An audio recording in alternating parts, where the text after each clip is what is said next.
जय श्री कृष्ण दोस्तों, आज मैं आप सबके लिए लेकर आई हूँ प्रदोष व्रत कथा। भौम प्रदोष व्रत कथा।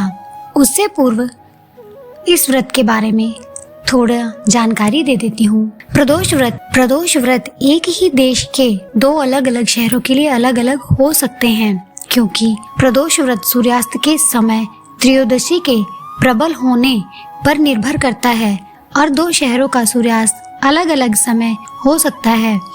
इस प्रकार उन दोनों शहरों के प्रदोष व्रत का समय भी अलग अलग हो सकता है। इसलिए कभी कभी ऐसा भी देखने को मिलता है कि प्रदोष व्रत त्रयोदशी से एक दिन पूर्व अर्थात द्वादशी के तिथि के दिन ही हो जाता है। सूर्यास्त होने का समय सभी शहरों के लिए अलग अलग होता है, अतः प्रदोष व्रत करने से पूर्व अपने शहर का सूर्यास्त समय अवश्य जांच लें, चाहे वो शहर एक ही देश में क्यों ना हो। प्रदोष व्रत चंद्रमास की शुक्ल एवं कृष्ण पक्ष की दोनों त्रयोदशी के दिन किया जाता है। आइए पढ़ते हैं व्रत कथा। जो प्रदोष व्रत मंगलवार के दिन पड़ता है वह प्रदोष भौम प्रदोष व्रत या मंगल प्रदोष व्रत कहलाता है। इसकी कथा इस प्रकार है। एक समय की बात है, एक नगर में एक वृद्धा रहती थी। उसका एक ही पुत्र था। वृद्धा की हनुमान जी पर गहरी आस्था थी। वह प्रत्येक मंगलवार को नियम पूर्वक व्रत रखकर हनुमान जी की आराधना करती थी। एक बार हनुमान जी ने अपनी भक्तिन उस वृद्ध महिला की श्रद्धा का परीक्षण करने का विचार किया। हनुमान जी साधु का वेश धर वृद्धा के घर गए और पुकारने लगे, है कोई हनुमान भक्त जो में हमारी इच्छा पूर्ण करे। आवाज उस वृद्धा के कान में पड़ी।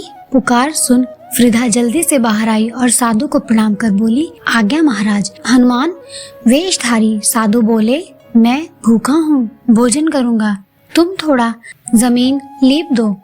वृद्धा दुविधा में पड़ गई। अंततः हाथ जोड़कर बोली, महाराज लीपने और मिट्टी खोदने के अतिरिक्त आप कोई दूसरी आज्ञा दे दें, मैं अवश्य पूर्ण करूंगी। साधु ने 3 बार प्रतिज्ञा कराने के पश्चात कहा, तू अपने बेटे को बुला, मैं उसकी पीठ पर आग जलाकर भोजन बनाऊंगा।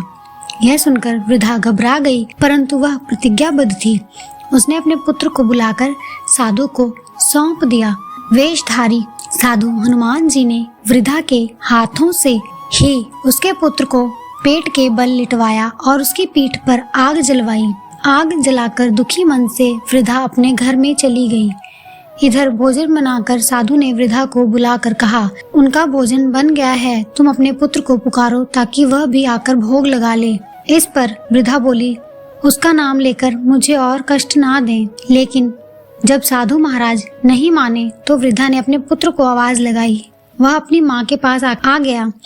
अपने पुत्र को जीवित देख वृद्धा को बहुत आश्चर्य हुआ और वह साधु के चरणों में गिर पड़ी। तब हनुमान जी अपने वास्तविक रूप में प्रकट हुए और वृद्धा की भक्ति और श्रद्धा से प्रसन्न होकर उसको आशीर्वाद दिया। बोलिए बजरंग बली की जय। हर हर महादेव, हर हर महादेव।